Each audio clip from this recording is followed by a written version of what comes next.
నమస్తే అండి. మీ పేరు? గురుమూర్తి రెడ్డి. ఇక్కడ విజయవాడ పశ్చిమం నుంచి ఆసిఫ్ గారు నిలబడుతున్నారు. సో ఈయన ఫస్ట్ టైం ఇక్కడ ఎమ్మెల్యేగా నిలబడుతున్నారు. ఎలా ఉండబోతుంది ఇక్కడ పరిస్థితులు? చాలా బాగుందండి. ప్రజెంట్ అయినా కాదు, ఎప్పుడైనా ఎలా అయినా బాగుంటుంది. ఆయన ఒక కార్యకర్త నుండి ఒక కార్పొరేటర్ నుండి ఇన్ఛార్జ్ నుండి మైనార్టీ కార్పొరేషన్ చైర్మన్ అయ్యారు.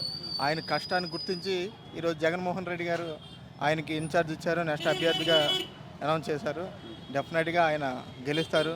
మూడోసారి హ్యాట్రిక్ కొడతామని మేము పశ్చిమ నుండి జగన్మోహన్ రెడ్డి గారికి మూడోసారి హ్యాట్రిక్ కొట్టి ఒక గెలిచి మేము కానుకగా ఇస్తాం. నెక్స్ట్ వచ్చేది కూడా జగన్మోహన్ రెడ్డి. దీనిలో సందేహం ఏమీ లేదు. ఎంతమంది ఎన్ని చేసినా కానీ వచ్చేది జగన్మోహన్ రెడ్డి. దానికోసం ఎవరు ఆలోచించే పని అయితే లేదు.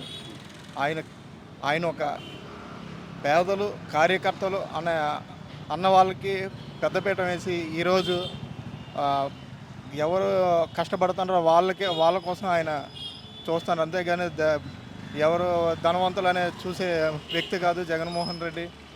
వీళ్ళ ఎవరు డబ్బులు ఇస్తాను చేస్తానంటే చేసేది కష్టపడే వాళ్ళకే పెద్దపీట వేసే వ్యక్తి జగన్మోహన్ రెడ్డి. 2024లో జగన్మోహన్ రెడ్డి సీఎం పక్కా. దీనికైతే ఎవరు ఆలోచించే పని లేదు. జగన్మోహన్ రెడ్డి గారి పథకాలే కానీ ఆయన చేసే సేవలే కానీ కార్యక్రమాలే కానీ ప్రతి ఇంటింట వెళ్ళి ఈరోజు మంచి వెలుగుని చూపిస్తున్నాయి. అలాగే ఎవరు ఎన్ని అనుకున్నా కానీ సైకిల్ అనేది ఇరిగి తుప్పుపడి బయట రోడ్డు మీద ఉండాలి, గ్లాస్ ఎప్పుడు బార్లో ఉండాలి, ఫ్యాన్ అనేది ఇంట్లో 10 మందికి స్వచ్ఛమైన గాలేసి పథకాలతో వాళ్ళకి అన్ని విధాలుగా అనుకూలంగా ఉంటుంది. కాబట్టి అందరూ ఫ్యాన్నే గుర్తిస్తారు. ఎప్పుడు తిరిగేది ఫ్యాన్. నమస్తే అమ్మ. మీ పేరు? బుజ్జమ్మ. తిన్నారా? తిన్నాను, టిఫిన్ చేశారా? ఏంది జగన్ గారు పాంప్లెంట్ పట్టుకొని కూర్చున్నారు? జగన్ గారు అంటే ఇష్టమా? జగన్ గారు అంటే ఇష్టం మాకు. ఎందుకనమ్మా? మాకు అన్నీ కావాల్సినటువన్నీ మాకు ఏ లోటు లేకుండా మమ్మల్ని చూస్తున్నాడు. వయసు చిన్నవాళ్ళు కానీ పెద్దవాళ్ళు కానీ మమ్మల్ని గమనిస్తున్నాడు. మాకు అన్నీ చూస్తున్నాడు, ఏ లోటు లేదు. అందుకని మాకు ఆయన అంటే చాలా ఇష్టం. చాలా ఇష్టం. ఏం పని చేస్తుంటారమ్మా మీరు? మున్సిపాలిటీలో ఎంప్లాయీ మీరు. ఇప్పుడు మీ మున్సిపాలిటీ ఎంప్లాయీస్ వరకు జగన్ గారు వచ్చిన దగ్గర నుంచి మీకు మంచిగా జీతాలు వస్తున్నాయా? జీతాలు వస్తున్నాయి, కానీ ఈ 2 నెలలు ఆపాడంటే సమ్మె చేసాం కదా, 17 రోజులు సమ్మె చేసాం కదా. ఆ సమ్మె వల్ల కానీ ఆపేడే ఉంటే తెలియదు. 2 నెలల జీతం వేస్తాను అని చెప్తున్నారు. వేస్తారు మాకు ఏ లోటు చేయరు, మాకు వేస్తారు. మాకు ఇప్పుడు 5 సంవత్సరాల జగన్ గారి పరిపాలన చూస్తారు కదా, ఎలా అనిపించింది? మాకు పర్వాలేదు, మమ్మల్ని బాగానే 5 సంవత్సరాల నుంచి మాకు ఏది కావాలన్నా ఏది చేయాలన్నా మా బాగానే చూశారు. మాకు ఏ లోటు పాటు లేదు. పిలిస్తే పలికే విధంగా ఉన్నారు ఆయన. మరి మాకు ఏ లోటు లేదు. జగన్ ఈసారి కూడా ఆయనకే మేము ఓటు వేయాలని మున్సిపాలిటీ వర్కర్స్ అంతా అనుకుంటున్నారు. అయితే ఇప్పుడు ఇక్కడ నుంచి ఆసిఫ్ గారు నిలబడుతున్నారు, షేక్ ఆసిఫ్ గారు. సో ఆయన ఇక్కడ గెలిచే అవకాశం ఉంది. ఆయన ఎలాంటి వ్యక్తి అండి? ఆయన సంగతి మనకు తెలియస్తారు. ఆయన ఇవాళ ఇప్పుడే గారు వచ్చారు. గెలవాలని అనుకుంటున్నాం కానీ ఆయన గురించి కొత్తగా నిలబడుతున్నారు కదా, నిలబడుతున్నారా అందుకని తెలియదు. ఈయన మటుకు మాకు తెలుసు. కానీ ఆయన గెలవాలి, ఆయనకే వేస్తాం ఓటు అని మా వర్కర్స్. ఆయన పేరేంటయ్యా? శేఖర్. ఆయనకే ఓటు వేయాలని మా వర్కర్స్ అంతా అనుకుంటున్నాం. ఆయనకే వేస్తాం. అంటే ఇప్పుడు మీరు ఇక్కడ అభ్యర్థితో సంబంధం లేకుండా కేవలం జగన్ గారు ఎవరు నిలబెట్టినా ఓటేస్తారు? అంతే. ఎవరు నిలబెట్టినా ఓటేస్తాను. మాకు ఆయన అంటే ఇష్టం. మాకు ఏ లోటు పాటు లేకుండా చూస్తున్నారు, మమ్మల్ని గమనిస్తున్నారు. కానీ మేము ఏది అడిగినా పిలిచే విధంలో పలికే విధంలో ఉన్నారు ఆయన. సార్, ఇక్కడ ఫస్ట్ టైం ఆసిఫ్ గారు నిలబడుతున్నారు. ఎలా ఉండబోతుంది? ఆయన గెలిచే అవకాశాలు ఉన్నాయంటారు ఇక్కడ?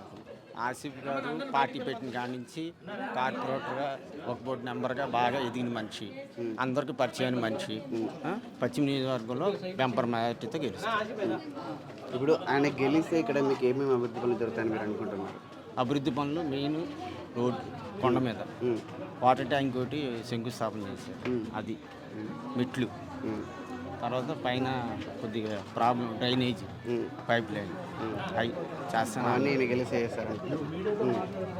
సో ఆసిఫ్ గారు ఈసారి ఎంత మెజార్టీతో గెలవబోతున్నారని మీరు అనుకుంటున్నారు? 15 నుంచి 25 వేలతో మెజార్టీతో గెలుస్తారు. సమస్య లేదు. ఎందుకంటే ఇప్పుడు టీడీపీకి వెళ్ళి గట్టిగా వీస్తుందని అంటున్నారు, మీరేమంటారు?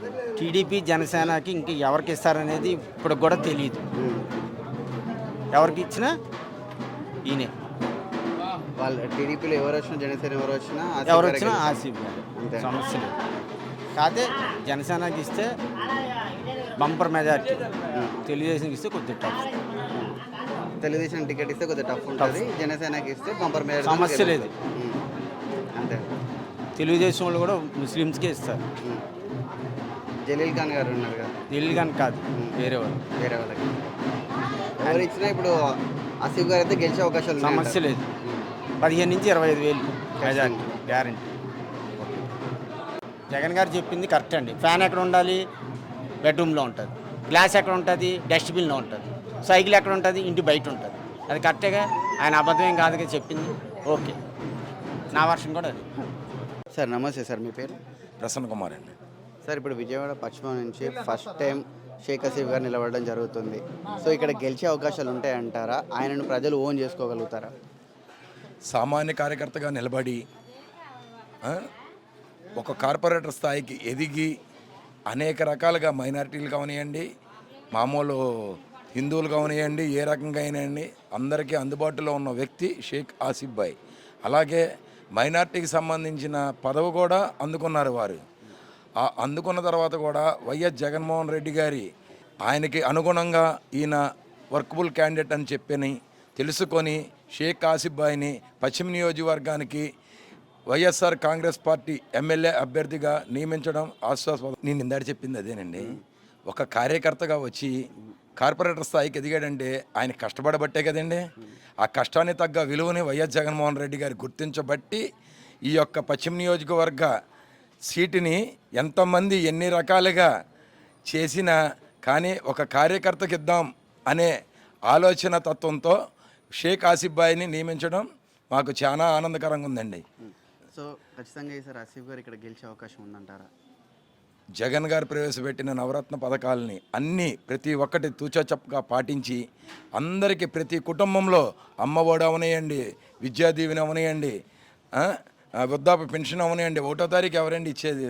5:30కే లేపి అలాంటి అభివృద్ధి కార్యక్రమాలు వైఎస్ జగన్మోహన్ రెడ్డి గారు ప్రవేశపెట్టిన పథకాలని చూసి అలాగే షేక్ ఆసిఫ్ భాయ్ ఒక కార్యకర్తగా వచ్చి కార్పొరేటర్గా ఎదిగి ఈరోజు ఈ స్థాయికి నిలబడిన వ్యక్తి ఉన్నాడు. కాబట్టే జగన్మోహన్ రెడ్డి గారు ఆలోచించి మంచి వ్యక్తిని వేయాలి, నియమించాలి, పశ్చిమ నియోజకవర్గం ఇంకొంత అభివృద్ధి చేయాలి అనే పదంలో దూసుకెళ్ళటానికి వైఎస్ జగన్మోహన్ రెడ్డి ఆలోచన చాలా మంచిది. అలాగే ఆసిఫ్ భాయ్ అత్యధిక మెజారిటీతో పొందుతారు అని మేము ప్రతి ఒక్కరం ప్రతి గడప తిరిగి కష్టపడి ఆయన యొక్క విజయం కొరకు మేము ఒక్కరం పాటుపడతామని కోరుకుంటున్నామండి.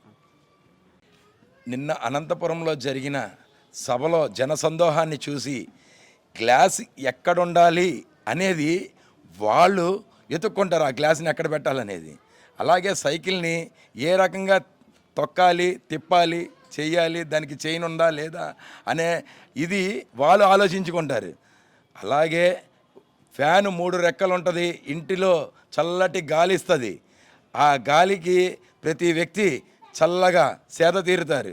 ఆ యొక్క సేద తీరడమే వైఎస్ జగన్మోహన్ రెడ్డి గారి అభివృద్ధి ఆదేశాలు. అలాగే షేక్ ఆసిఫ్ గారి యొక్క ఈ యొక్క పశ్చిమ నియోజకవర్గానికి కరెక్ట్ మనిషిని ఇచ్చారని చెప్పని మేము అందరం అనుకుంటున్నాము. విజయం సాధించడానికి ప్రతి ఒక్కరం ప్రయత్నిస్తాం. సైకిల్ బయట ఉండాలి సార్, గ్లాసు షింక్లో ఉండాలి, ఫ్యాను ఇంటికి తగిలిచ్చి ఫ్యాను చల్లగా తిరుగుతూ ఉండాలి.